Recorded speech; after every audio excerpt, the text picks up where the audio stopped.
আওয়ামী লীগকে নিষিদ্ধ করার দাবিতে ঢাকা বিশ্ববিদ্যালয়ে বিক্ষোভ মিছিল করেছে ইনকিলাব মঞ্চ। দাবি আদায় না হওয়া পর্যন্ত রাজপথে থাকার ঘোষণা দিয়েছেন তারা। এদিকে একই দাবিতে বিক্ষোভ হয়েছে চট্টগ্রাম, জাহাঙ্গীরনগর ও রাজশাহী সহ বিভিন্ন বিশ্ববিদ্যালয়ে।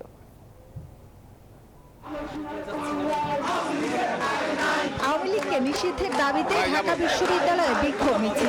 শুক্রবার দুপুরে ইনকিলাব মঞ্চ মিছিল নিয়ে ক্যাম্পাসের বিভিন্ন সড়ক প্রদক্ষিণ করে।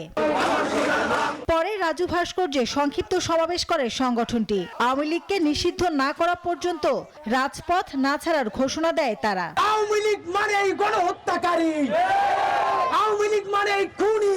শুক্রবার বেলা ৩টায় রাজু ভাস্কর্যের সামনে সাধারণ শিক্ষার্থীরা অবস্থান কর্মসূচি পালন করে। বাংলার মাটিতে পুনরায় প্রতিষ্ঠিত হবে না।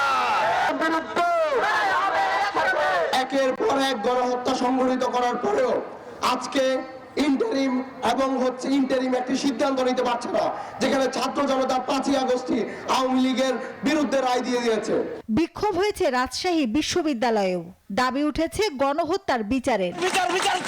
এদিকে অবিলম্বে আওয়ামী লীগ নিষিদ্ধের দাবিতে বিক্ষোভ মিছিল হয়েছে জাহাঙ্গীরনগর বিশ্ববিদ্যালয়েও। সরকারের কাছে উদাত্ত আহ্বান জানাচ্ছি, এই গণহত্যাকারী দলকে অবিলম্বে নিষিদ্ধ করতে হবে।